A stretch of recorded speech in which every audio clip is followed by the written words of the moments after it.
और भी लोगों उनसे जरा पूछ लेते हैं, आपको क्या लगता है कौन आने वाला है? मोदी जी आएंगे। आप भी एक बार बता ही दीजिए। मोदी जी आएंगे और कौन आएगा भाई। यहाँ पर इतने लोग मौजूद हैं, सबका एक ही बात कहना है। मोदी जी के अलावा कोई जो है कांग्रेस में विकल्प है जो प्रधानमंत्री में खड़के है, उसमें हिंदी बोलनी नहीं आती। एक अधीर रंजन चौधरी है, वो आधी हिंदी बोलेगा आधी अंग्रेजी बोलेगा, कहता है कि मेरे पे जो है हिंदी बोली नहीं जाती। अरे बोलो नहीं जाती तो सीधा डायरेक्ट इंग्लिश में बोल, नहीं आती तो ऐसी भाषा में बोलते हैं। अरे क्यों पड़े हो चक्कर में, कोई नहीं है टक्कर में। मोदी जी 100%। तो राम मंदिर के चलते ही आने वाले हैं या फिर उन्होंने आज तक जो काम करा है उसकी वजह से? अब एक बताऊं, आज 6 दिन हो गए मोदी जी कंबल के ऊपर सो रहे हैं। सुबह 3:40 पे भजन पूजन करते हैं, सुबह 3:40 पे फिर व्रत रख रहे हैं। खाली नारियल पानी के ऊपर रहने, पानी नहीं पीते, खाली नारियल पानी व्रत कर रहे हैं। कोई है इधर बड़ा तपस्वी हमारे भारत में?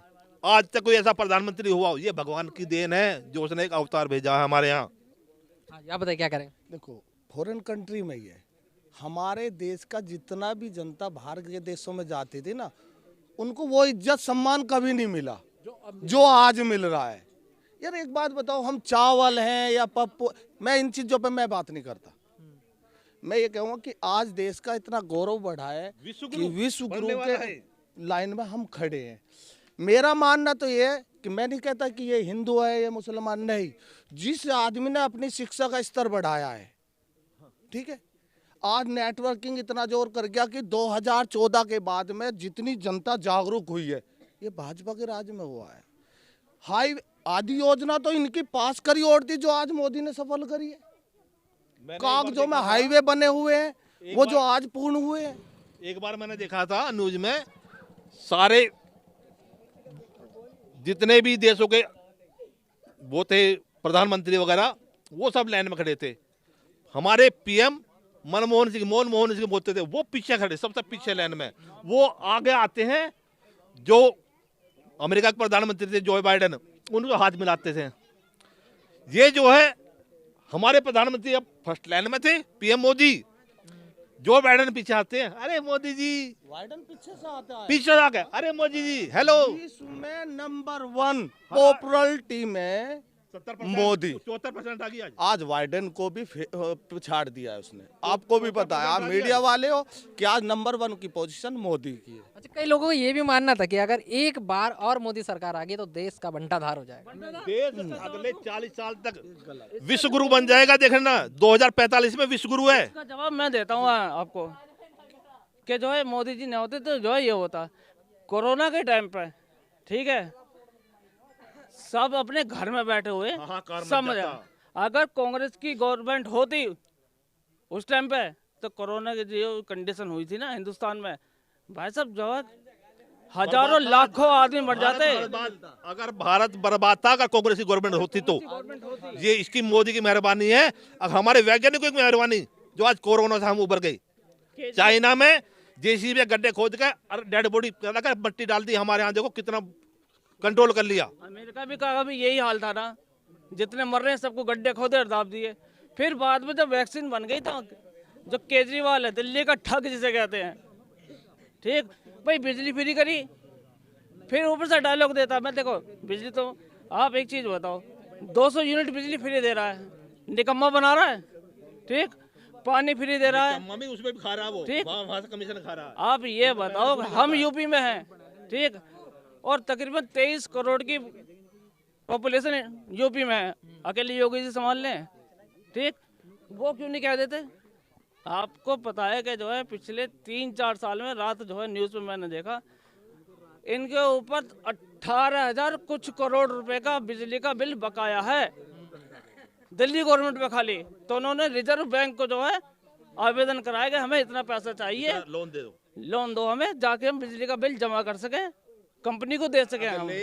फ्री की जो रेवड़ियां बांटी जा रही हैं वो जनता ही भुगतान करेगी। टाइम में उत्तर प्रदेश, उत्तम प्रदेश, सक्षम प्रदेश, हमारी यूपी के अंदर आज किसी भी व्यक्ति को रात के 11 बजे भी चला जाए ना, कोई डर भय नहीं है। सबसे भ्रष्ट सीएम केजरीवाल, सबसे भ्रष्ट। कैसे, मतलब कुछ इतना भ्रष्ट? सिसोदिया सबसे बड़ा भ्रष्ट, केजरीवाल सबसे बड़ा भ्रष्ट, संजय सिंह वो भ्रष्ट, शराब घोटाले में जितना इन्होंने खाया, मैं कह रहा हूँ कि पूरी दिल्ली बर्बाद कर दी इन्होंने। ये कहते हैं बिजली फ्री, बिजली वाले कितना कमीशन खाते हैं वो अलग। पानी फ्री, पानी का कितना कर्ज आज। जल बोर्ड, दिल्ली जल बोर्ड पे इतना बड़ा कर्ज है, अगर इन्हें निकालते कई साल लग जाएंगे। अगर ये अगले 5 साल और रह गया ना तो दिल्ली बर्बाद है। चलिए बहुत बहुत धन्यवाद जी, बताइए। लास्ट चीज और, ठीक है, अगर जो है योगी जी ये कहते हैं कि हम जो है इतने यूनिट या 200 यूनिट हम जो है फ्री कर रहे हैं, ठीक है, यूपी की गवर्नमेंट को फ्री की बिजली नहीं चाहिए, फ्री का पानी नहीं चाहिए। 7 रुपए 7.5 रुपए पर यूनिट है, खुशी खुशी दे रहे हैं हम। ये तो फ्री की किसान प्रधान देश है हमारा। अब भी जो दबका दबा हुआ है, एक तो प्राइवेट सेक्टर में और एक किसान दबका। लेकिन जो फ्री मिल रहा है, बीजेपी से इतनी तो मेरी शिकायत है कि जो फ्री राशन मिल रहा है, मैं इसके पक्ष में नहीं हूँ, ये तो बंद होना चाहिए। जो चीज जिसको मिलनी चाहिए उसको नहीं मिल रही है। तो लोगों की गलती है ना, क्योंकि जिनको पता है वो उनके लायक नहीं है, तो जिनको मिलनी चाहिए उन्हें मिले ना। हमारी कंट्री में और जापान में कितना फर्क है। सिर्फ हमारी जो अभी हर आदमी के अंदर ईमानदारी नहीं है, काम के प्रति कैसी ईमानदारी। सपोज करो किसी वर्कशॉप में आप नौकरी कर रहे हो, उसमें एक कील पड़ी है, मैं उस कील को पैर मार के इधर को डाल दूंगा, मेरा फर्ज है उस कील को उठाकर मैं साइड में रख दूं। जब तक वो ईमानदारी हर इंडियन में नहीं आएगी ना, नागरिक को अपनी जिम्मेदारी समझनी को होगी। अपनी जिम्मेदारी नहीं समझनी। हम ब्लेम दे देते हैं एक दूसरे पर, गवर्नमेंट थोड़ी ना करेगी इन काम को। मैं अपना मन साफ करूँ ना। वो कहते हैं भ्रष्टाचार ही इतना कि हो ही नहीं सकता काम से। नहीं, पहले भ्रष्टाचारी में मैं अपने खुद को साफ करूं, खुद को साफ करूंगा तब दूसरे को ब्लेम करूंगा। रिश्वत कहाँ चलती है? भ्रष्टाचार की बात आई ना, रिश्वत कहाँ से चलती है? रिश्वत चलती है पहली मंजिल से लेकर और 10वीं मंजिल तक जो है रिश्वत चलती है। 10वीं मंजिल से पहली मंजिल के लिए कोई रिश्वत नहीं जाती है। रिश्वत की शुरुआत होती है ग्राउंड फ्लोर से और वो जाती है 25वें फ्लोर पे। समझ रहे हो? ऊपर की वजह से रिश्वत की शुरुआत जो होती है ना वो फर्स्ट फ्लोर से होती है और उसके बाद में जो 25 फ्लोर तक बैठे हैं वो सब जो है वहां तक जाती है। मरेगा तो ये मरेगा, हमें तो कोई दिक्कत है ही नहीं। रिश्वत ऐसे ही चलती है। सारी पुरानी कड़वाड़ छोड़ दो। 22 तारीख को प्राण प्रतिष्ठा हो रही है।